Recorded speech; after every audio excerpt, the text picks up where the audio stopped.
The sound of war does not stop all at once. It fades. First, the thunder of artillery grows distant. Then the grinding roar of tank engines softens. Then, nothing.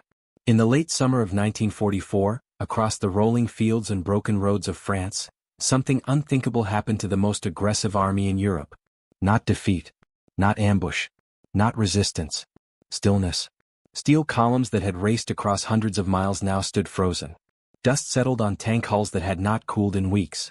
Soldiers climbed down from machines designed to move, and waited. This was not how victory was supposed to look. For General George S. Patton, speed was not just a tactic. It was a belief, a religion. Movement meant dominance. Momentum meant survival. Every mile gained was proof that war could be overwhelmed by willpower and velocity. And yet, here he was, his army stalled without a shot fired. No enemy counterattack had stopped them. No fortified line had broken their advance. No battlefield disaster had occurred. The engines were silent for a simpler reason. There was no fuel. Gasoline, clear, flammable, invisible, had become the most powerful force on the Western Front. And for the first time since his breakout from Normandy, Patton could not outrun it. Just days earlier, his Third Army had looked unstoppable. Maps could barely keep up with the arrows marking his progress. Towns fell in hours. Rivers were crossed in defiance of doctrine. German units collapsed not because they were destroyed, but because they were never allowed to recover. It felt like the war was accelerating toward its end. Then the fuel trucks stopped arriving. At first, it didn't feel like a crisis. Orders were adjusted. Miles were rationed. Tanks were told to idle less. Drivers were warned to conserve every drop. But war does not run on intentions. A tank without fuel is not a weapon, it is a bunker. A truck without gasoline is not transport, it is dead weight. An army designed for speed becomes fragile the moment it must pause. Patton knew this better than anyone. He paced. He fumed. He demanded answers that logistics officers could not give. Somewhere behind the front lines, far behind, fuel depots were empty, pipelines unfinished, priorities reassigned.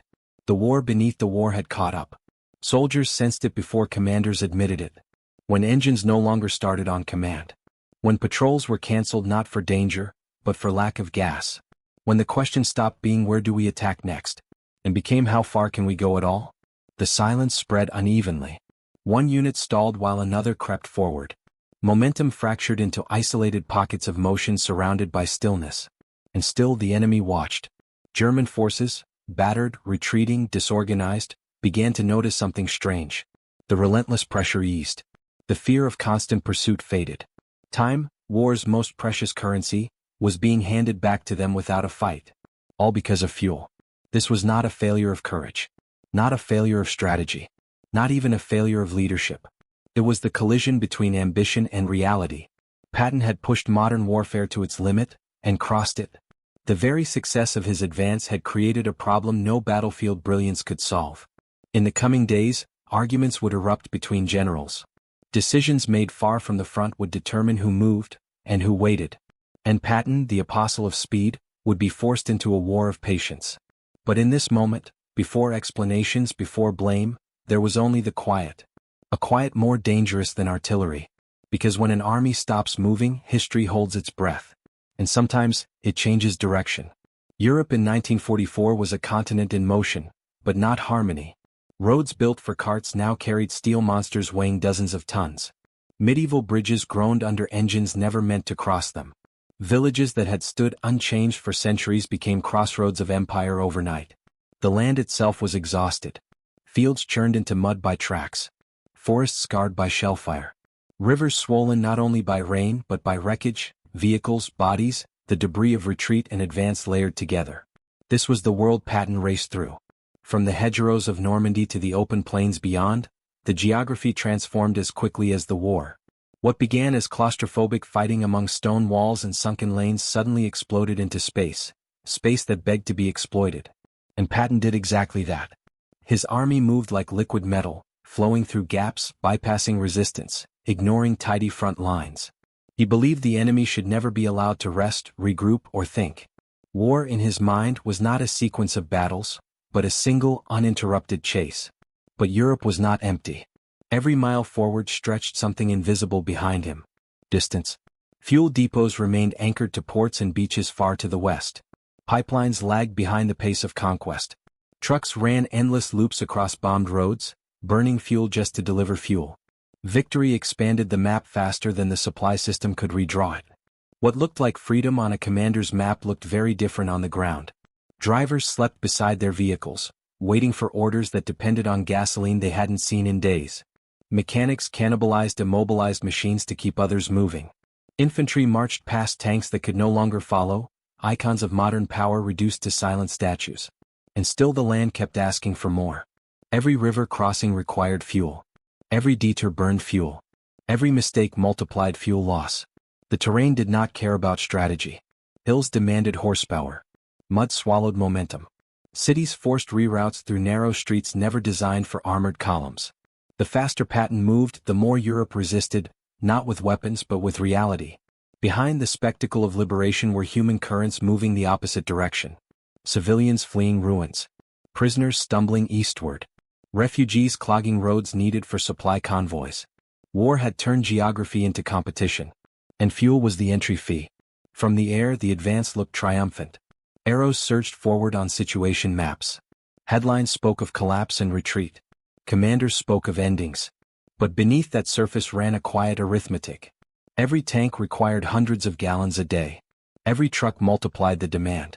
Every mile added cost. Speed consumed itself. The Allied system had been built for a different war. A slower, methodical push anchored to ports and railheads. What Patton was attempting belonged to the future, not the plan. The land revealed the contradiction. France was wide, open, and deceptively forgiving. It invited movement, and punished those who trusted it too much. What felt like freedom to maneuver became a trap once momentum exceeded logistics. And yet, no one wanted to say it out loud. To slow Patton felt like sabotaging success. To question speed felt like doubting victory itself. So the advance continued, long after the warning signs appeared. Convoys stretched thinner. Priorities blurred. Fuel allocations became political, not tactical. Some units moved. Others waited. The front was no longer a line, it was a gradient. And Europe watched, silently, as the fastest army on Earth began to outrun its shadow. This chapter of the war would not be decided by bravery or brilliance, but by distance. Distance between ports and fronts. Between ambition and capacity. Between the idea of speed and its cost. The stage was set. Not for a battle. But for a reckoning. Speed was not a tactic to George Patton. It was a moral force. To Patton, motion separated the living from the dead, the bold from the doomed. Armies that stopped moving, he believed, surrendered their souls long before they surrendered territory. Hesitation invited defeat. Caution bred decay. War, in his mind, was not to be managed, it was to be hunted.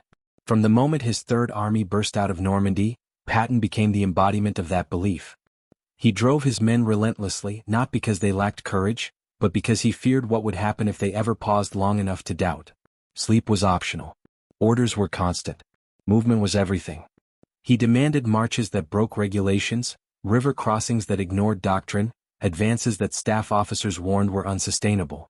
When subordinates protested, he reminded them of a single truth he held sacred. The enemy is confused. Keep him confused. And confusion, Patton knew, was created by speed. His tanks did not advance, they erupted. His columns did not probe, they surged. German units were not defeated so much as dissolved, shattered by the sheer impossibility of responding to a threat that never stayed in one place. Patton measured success in miles per day. And Europe had never seen anything like it. Maps were redrawn daily. Headquarters struggled to keep track of their own forward units. Orders often arrived after the situation had already changed. Patton encouraged it. Control slowed things down. Momentum did not wait for permission. To him, the worst sin a commander could commit was allowing the enemy to breathe. But speed has a price. And Patton rarely lingered long enough to count it. Every doctrine is built on assumptions, and Patton's was no different. His faith in momentum rested on one silent belief, that the system behind him would somehow keep up. That fuel, ammunition, spare parts, food, and men would continue flowing no matter how far or how fast he pushed. That belief was not entirely irrational. Modern war had promised exactly that. Mechanization had transformed armies into engines of continuous motion. Logistics, in theory, had evolved to sustain them. Patton trusted that evolution. What he underestimated was fragility. A fast army is not strong, it is dependent. Every mile gained multiplied the demand placed on a system never meant to stretch so far, so fast. Supply officers watched their calculations unravel. Fuel consumption skyrocketed beyond forecasts built on slower advances. The doctrine of speed was winning battles and quietly bankrupting the future. But Patton did not see the supply chain as a limitation. He saw it as an obstacle to be bullied, pressured, and forced to adapt. He sent furious messages demanding more fuel. He berated staff for lacking imagination. He believed willpower could bend arithmetic. And sometimes it did. Convoys were rerouted. Priorities were reshuffled. Other units slowed so Patton could continue. His advance became a bet that the war could be ended before the bill came due.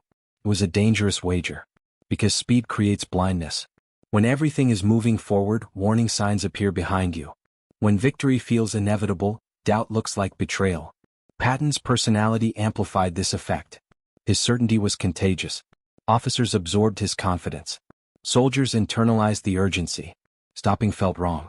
Yet beneath the thunder of engines and the blur of progress, reality kept tightening its grip. Fuel trucks drove longer routes, burning the very resource they carried. Maintenance schedules collapsed under constant use. Breakdowns increased. Margins vanished. The faster the army moved, the less room it had for error. Patton's genius was undeniable. His energy transformed modern warfare. But his doctrine was absolute, and absolutes do not bend easily. The cult of speed rewarded only one thing: forward motion. And when forward motion finally failed, the consequences would be total. This chapter of the war was not about fuel yet, not openly. It was about belief. About how an idea taken to its extreme can become both a sword and a trap. Patton had built an army that knew how to advance. He had not built one that knew how to wait. And soon, waiting would be unavoidable. Wars are remembered for the noise. The thunder of guns. The roar of engines. The clash of men. But wars are decided by quieter things. Paper. Schedules. Mathematics. And fuel. Beneath Patton's spectacular advance existed a second battlefield. One without heroism or headlines. A battlefield of clerks, engineers, drivers, and planners who understood a truth most generals preferred not to hear. No army moves on courage alone. The Allied logistical system was one of the most ambitious constructions in human history. Millions of men, tens of thousands of vehicles, and oceans of supplies had to cross an ocean, enter shattered ports, and then travel across a continent actively being destroyed. It was never elegant. It was barely sufficient. At its core, the system was designed for phased warfare: secure a port, build depots, extend rail lines, then advance. The plan assumed pauses. It assumed consolidation. It assumed limits. Patton assumed none of these. Fuel entered Europe through a narrow funnel. Ports damaged by retreating forces worked at a fraction of capacity. Rail networks lay twisted and cratered. Pipelines existed mostly on paper. So the Allies relied on trucks. Thousands of them.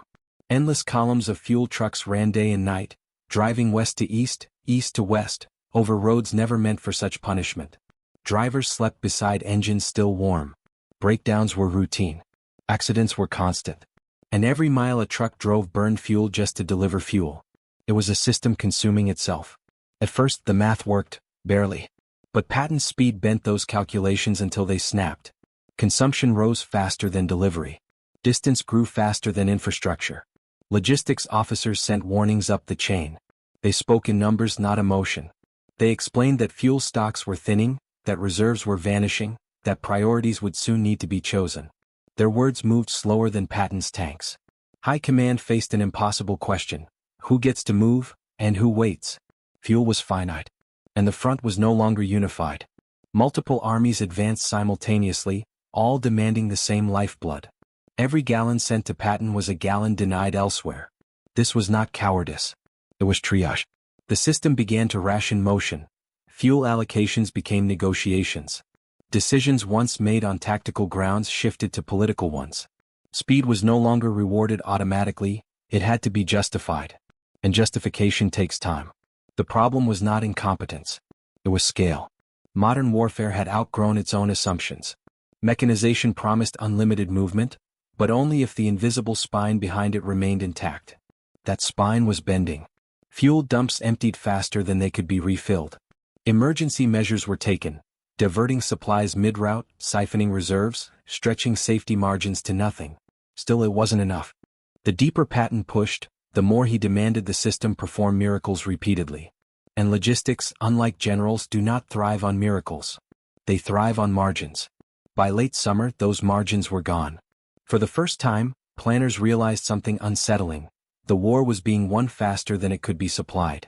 Success itself had become destabilizing. Every breakthrough widened the gap between ambition and reality. And then came the moment no one wanted to acknowledge. Fuel deliveries slowed, not temporarily, not accidentally, but structurally. The system had reached its limit.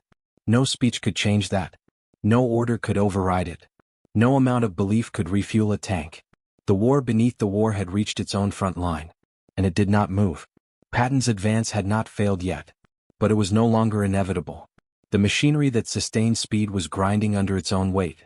And soon that grind would become silence. At first, the slowdown was subtle. Orders still came. Maps were still updated. Arrows still pointed east.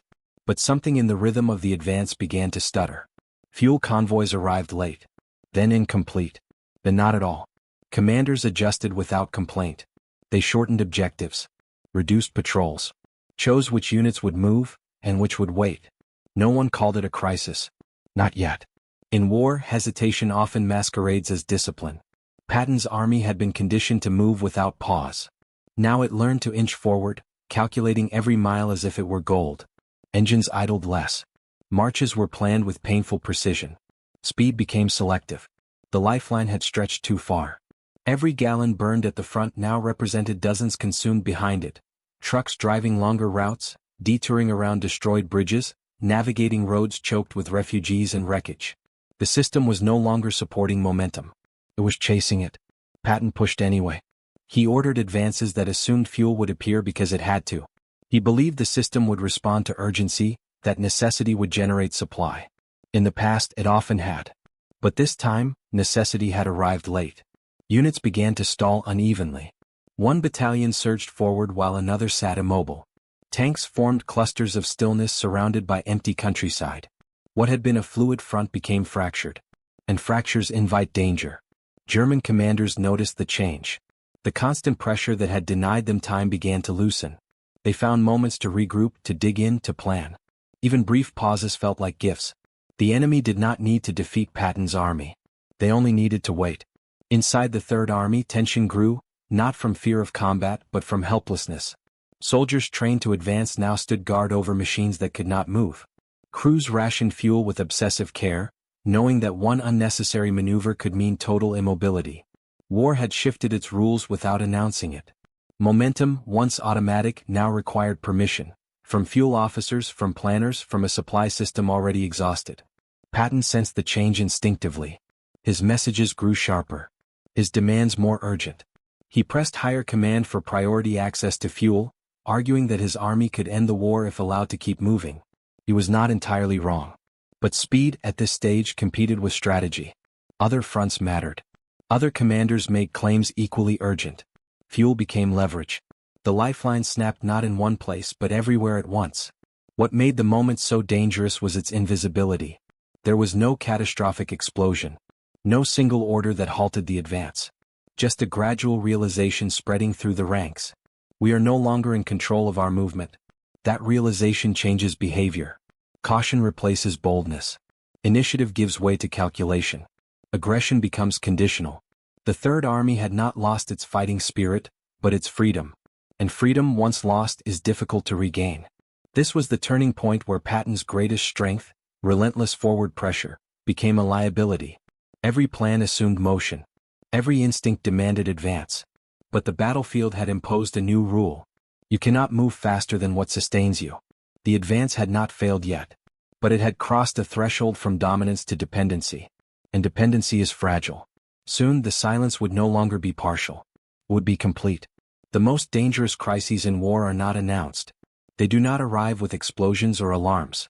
They seep in quietly, altering behavior before anyone admits what is happening. That is how the fuel crisis revealed itself. Engines were not destroyed. They simply did not start. Orders were not disobeyed. They were delayed. Patrols were not cancelled because of enemy fire, but because the fuel gauge hovered too close to empty. Stillness spread without drama. A tank parked for the night did not move in the morning. A reconnaissance unit was told to wait just a few hours. A convoy turned back halfway, ordered to conserve what little remained. Each decision made sense on its own.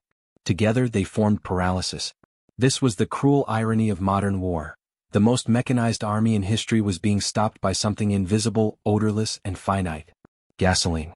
Patton's formations had been built to overwhelm through motion. Their doctrine assumed that once contact was broken, pursuit would never stop. The enemy would collapse under constant pressure. But pressure requires force. And force requires fuel. Without it, tanks became static defenses. Armored divisions turned into immobile fortresses scattered across liberated countryside. Power existed, but could not be applied. The silence unnerved the men. Veteran soldiers knew the sound of danger. Artillery whine. Incoming fire. The crack of rifles. Silence, on the other hand, meant uncertainty. It meant the enemy had time. Crews sat atop their vehicles and listened to the wind move through fields they had raced across days earlier. They watched the horizon, aware that momentum had been replaced by waiting. Waiting changes the psychology of war. When advancing, fear moves forward with you. When waiting, it settles in. Rumors spread faster than orders. Some said fuel was being diverted elsewhere. Others claimed higher command had lost confidence.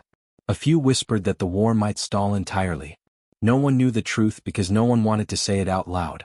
Patton raged against the quiet. He demanded explanations that did not exist. He argued that fuel must be found, stolen, redirected, whatever it took. To him, stillness was defeat in slow motion. But logistics does not respond to anger. Fuel shortages are not moral failures. They are structural ones. The system had reached a point where no amount of urgency could conjure supply from absence. For the first time, Patton's will collided with physics. The silence gave the enemy space. German units, battered and retreating, suddenly found breathing room. They dug trenches, repaired vehicles, reorganized shattered commands. What had been chaos began to coalesce. Not because they were stronger, but because the pressure had lifted. This was the silent gift of fuel scarcity. Time. Time to think. Time to plan. Time to resist. The Third Army had not been defeated, but it was no longer relentless. Fuel officers began to speak in absolutes. No more advances today. No unnecessary movement. No guarantees tomorrow. Every gallon had to be justified. Movement became privilege, not expectation. And that inversion cut deeply into Patton's philosophy. An army designed for aggression now learned restraint.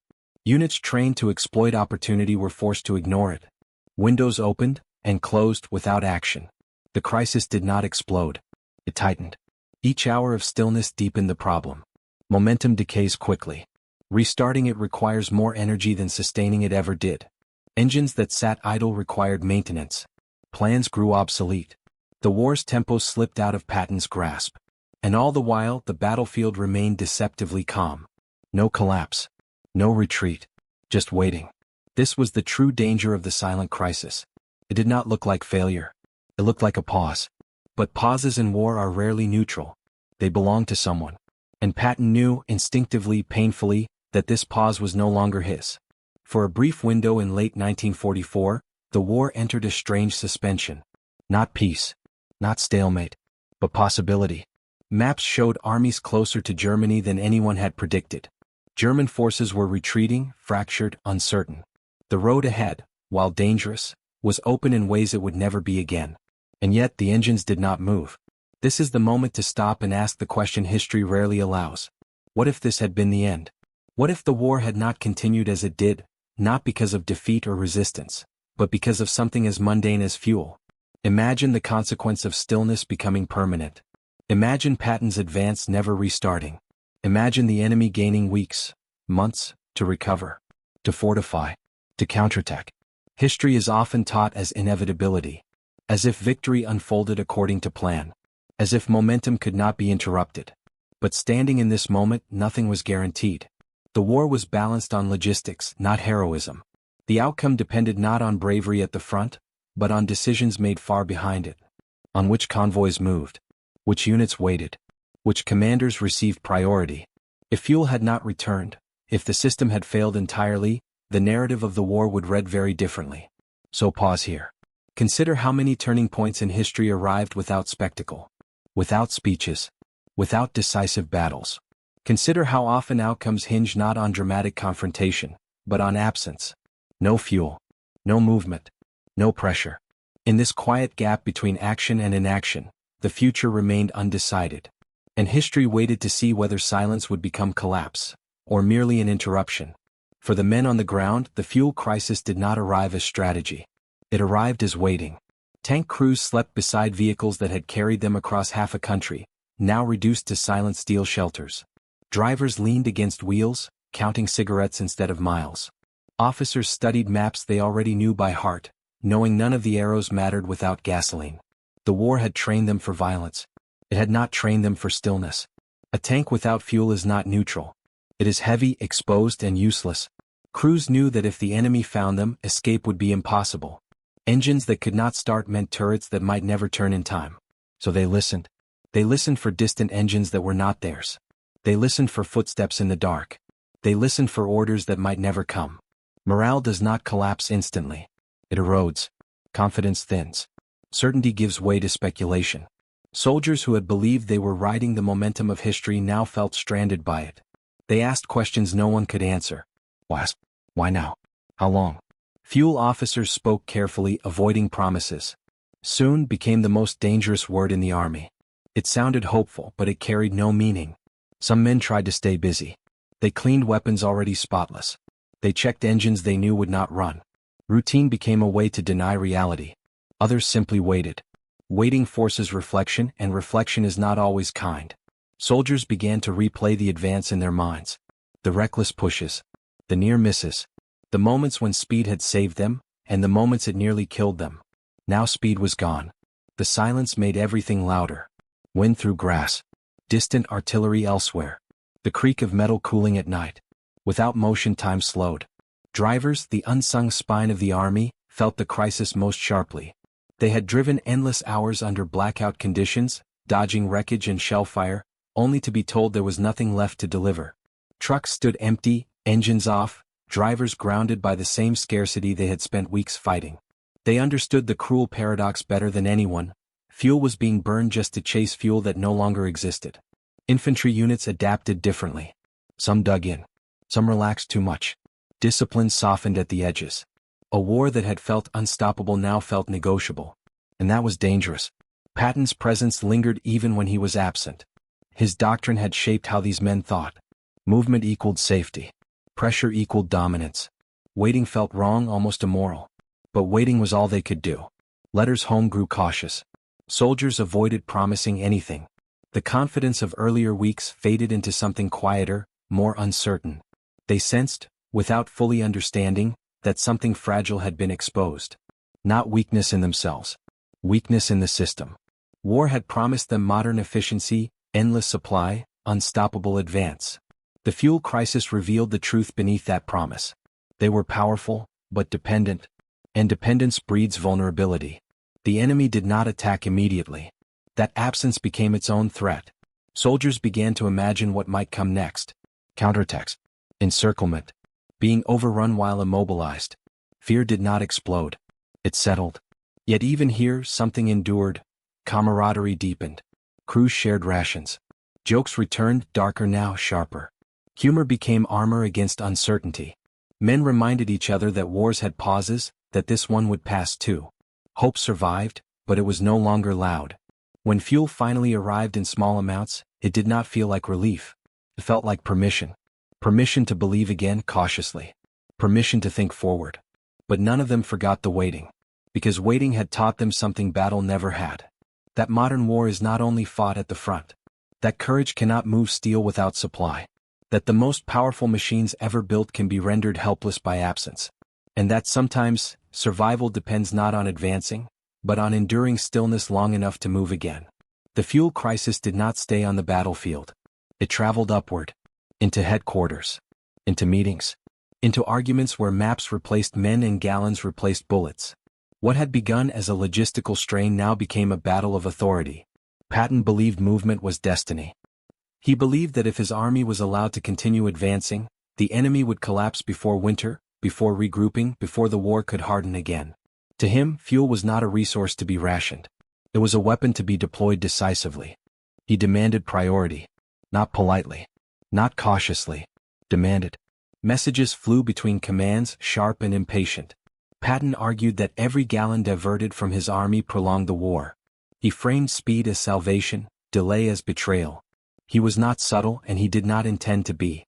But high command faced a different reality. They did not see a single army racing toward victory. They saw a fragile system stretched across a continent. Multiple fronts advancing at once. Limited ports. Broken railways. Finite fuel. They had to think in balance. Fuel allocated to Patton meant fuel denied elsewhere. Other armies had objectives just as critical. Other commanders made claims just as urgent. The war was not a race, it was a coordination problem. And coordination is slow. Patton despised slowness. To him, deliberation felt like surrender by committee. He saw hesitation as fear disguised as prudence. The idea that momentum should be paused for strategic balance felt obscene. His frustration spilled over. He criticized decisions openly. He pressured supply officers relentlessly. He framed the crisis as a failure of will, not capacity. If fuel was scarce, then someone had failed to imagine harder. But logistics does not reward imagination. It rewards planning, timing, and restraint. The conflict sharpened into something personal. Patton felt constrained by people who did not share his urgency. High command felt pressured by a general who refused to accept limits. Fuel became the currency of trust, and Patton was spending it faster than it could be replenished. The irony was brutal. Patton's success had made him dangerous to manage. The faster he advanced, the more resources he consumed. The more resources he consumed, the more vulnerable the entire campaign became. His brilliance magnified the risk. And risk demanded control. Decisions were made that Patton hated. Fuel was redirected. Priorities were reassigned. Movement was throttled, not to punish him but to prevent collapse elsewhere. To Patton it felt like sabotage. To high command it felt like survival. This tension revealed a deeper truth about modern war. Command is not absolute. It is negotiated. Even the most aggressive general operates within systems larger than himself. Systems that care nothing for temperament or reputation. Patton had built his identity around speed. Now speed was subject to approval. The silence that followed these decisions was heavier than the one caused by empty tanks. It was the silence of constraint. Of power checked. Of momentum restrained by authority. Patton obeyed, but he did not accept. Inside him, the war transformed. It was no longer only against the enemy. It was against time, against logistics, against the invisible hands pulling back on the reins. And that internal conflict would matter. Because when a commander's instincts are denied, they do not disappear. They wait. Patton was not a man accustomed to waiting. He did not wait for things to unfold. He made them unfold. His entire military philosophy was grounded in the idea that momentum, the relentless forward motion of his forces, was the key to breaking the enemy's will. He was a general who believed that hesitation was the greatest sin of warfare. But in the summer of 1944, hesitation was no longer a choice. It was a condition. Patton's brilliance had always been in his ability to control time. He manipulated it with speed, with pressure, with relentless pursuit. His Third Army, an embodiment of his doctrine, had moved faster than anyone thought possible. But now, as the fuel crisis spread, time was no longer his ally. It was his captor. For a man whose entire identity was bound to velocity, being forced to slow down felt like surrender. Patton's mood darkened as his army slowed to a crawl. He had always been a man of action, of decisions made in the heat of the moment. But now, he found himself in the uncomfortable position of having to wait for something he couldn't control, something as intangible as fuel. His sense of power eroded. The restlessness became more than frustration, it became self-doubt. Patton, who had led his troops through one victory after another, now questioned his own ability to lead. His confidence in the system faltered as the weight of logistical failure pressed down upon him.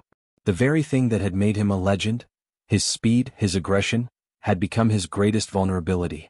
The pause had exposed it. He paced. He raged. He berated his officers. Patton had always believed that if the situation wasn't moving the way he wanted, it was up to him to make it move. But in this moment, the situation didn't care about his desires. It was governed by the laws of logistics, the cold truth of supply chains, and the hard reality of limited resources. No matter how many speeches he gave, no matter how many times he demanded more fuel, the result was the same. His army stood still. He hated it. Hated the helplessness of it. A general who could not command the movement of his forces was a general who had lost his power. He had always been the one to make decisions, the one to push forward, to turn the tide of battle with nothing but willpower and tanks.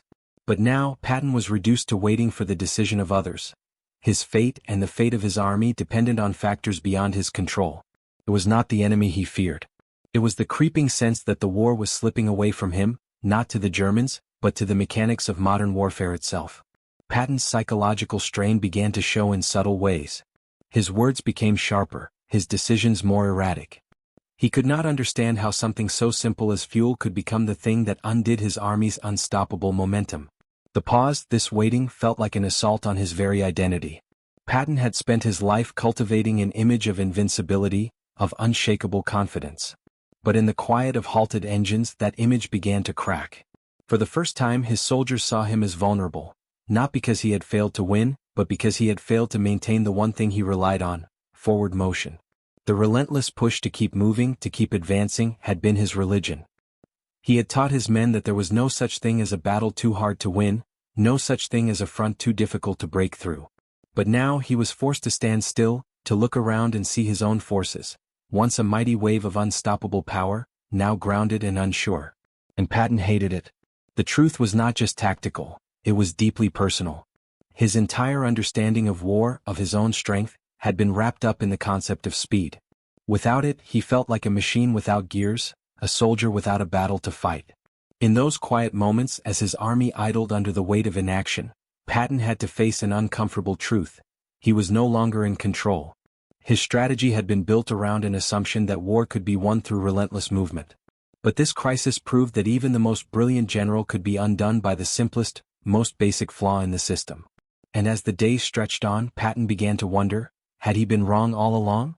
Had his doctrine of speed, his belief that momentum was the key to victory, actually been a dangerous fallacy?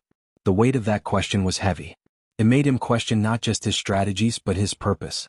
The man who had taught his soldiers to never stop moving was now paralyzed by stillness. The revelation did not arrive with a single order or announcement. It emerged slowly as realization replaced frustration. Modern war was not powered by bravery alone. It was powered by systems. The fuel crisis forced commanders, planners, and soldiers alike to confront a truth that battlefield success had temporarily concealed. The backbone of mechanized warfare was not steel or tactics or even leadership. It was logistics. Fuel was not simply a resource. It was the bloodstream of the army. Every tank, every truck, every armored column existed only as long as fuel allowed it to exist. Without that flow, the most advanced force in history reverted to immobility. Power remained, but it could not be expressed. This was the great contradiction of modern warfare. The more advanced an army became, the more fragile it grew. The more it relied on speed, the more dependent it became on supply. Mechanization promised dominance, but only if the invisible machinery behind it remained intact. The crisis stripped away illusion. Commanders began to understand that victory was not merely a matter of breaking the enemy's will. It was a matter of sustaining one's own momentum without collapsing under its weight. Every mile gained imposed a cost. Every success demanded repayment in fuel, maintenance, and time. Patton's advance had exposed the limit. Not of courage, not of intelligence, but of infrastructure. The revelation was humbling. The war had reached a scale where no individual, even a general as forceful as Patton, could dominate it through will alone. Control had shifted from personalities to processes, from battlefield brilliance to coordination. Speed had won the opening chapters of the campaign. Logistics would decide the rest. This understanding reshaped priorities. Fuel was no longer treated as something that would simply arrive. It became central to planning, strategy, and timing. Advances were recalibrated. Expectations adjusted. The war slowed, not because it had to be cautious but because it had to be sustainable. And that shift carried meaning far beyond Patton. It revealed the future of warfare. Modern conflict would not be decided by single battles or heroic charges. It would be decided by systems that could endure pressure without collapsing. Nations that could sustain complexity would outlast those that could not. The fuel crisis was a warning delivered in silence. It showed how close victory and vulnerability truly were. How success itself could become dangerous when it outran its foundation. How power, when stretched too far, reveals the limits beneath it. For Patton, the revelation was bitter. He had been right about speed, but wrong about its permanence. Momentum could break the enemy, but it could not replace supply. Pressure could disorient, but it could not refill tanks. The lesson was unavoidable. Modern war was not a sprint. It was an endurance test disguised as motion.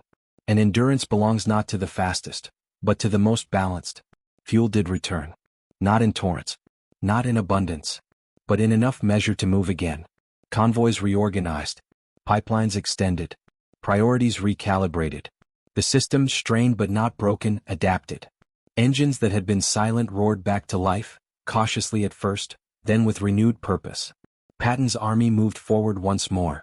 But something had changed. The advance no longer felt reckless or inevitable.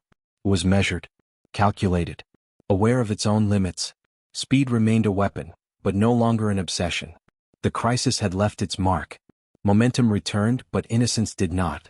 Commanders planned with restraint. Movements were coordinated more tightly. The war resumed its forward motion, but with a deeper respect for what sustained it. Patton, too, adapted. He never abandoned his belief in aggression, but he learned, reluctantly, that speed without support was not dominance. It was risk. The pause had tempered his advance without extinguishing it.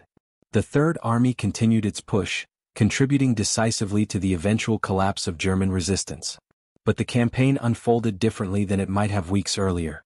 Opportunities lost during the fuel crisis could not be reclaimed. History had moved on. The war was no longer about racing to an ending. It was about managing the journey. And that management, more than any single battle, determined how and when victory would arrive. The fuel crisis left behind more than stalled tanks and delayed orders. It left behind a lesson. Relentlessness is powerful, but it is not infinite.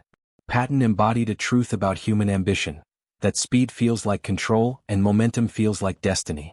When things move quickly, they appear unstoppable. But momentum is borrowed energy. It must be paid for eventually. The crisis revealed the cost of ignoring that debt. In war, as in life, systems matter more than intensity. Endurance matters more than bursts of brilliance. Sustainable progress outlasts reckless acceleration. Patton was not wrong. Speed mattered. Aggression mattered. Pressure mattered. But so did balance. The fuel crisis showed that even the greatest drive forward can be undone by what it leaves behind. That progress which outpaces its foundation risks collapse. That silence, not explosion, often marks the most dangerous turning points. The lesson extends beyond the battlefield. Empires rise faster than they can be maintained. Innovations spread faster than they can be supported. Ambition often outruns structure. And when it does, stillness follows. When history remembers Patton, it remembers motion. The speeches, the advances, the audacity. It rarely remembers the days when his army did not move. But those days mattered. They revealed the war beneath the war, the silent contest of supply, coordination, and endurance that determined what was possible and what was not. They showed that victory is not forged only at the front, but sustained far behind it. The fuel crisis did not end Patton's push across Europe, but it nearly did. And in that near ending lies its power. Because it reminds us that history does not always turn on dramatic moments. Sometimes it turns on absence, on empty tanks, on quiet roads, on waiting.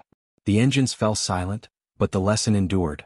Modern war, like modern life, is not conquered by speed alone. It is sustained by what we build to support it. And when that support fails, even the most relentless momentum must stop.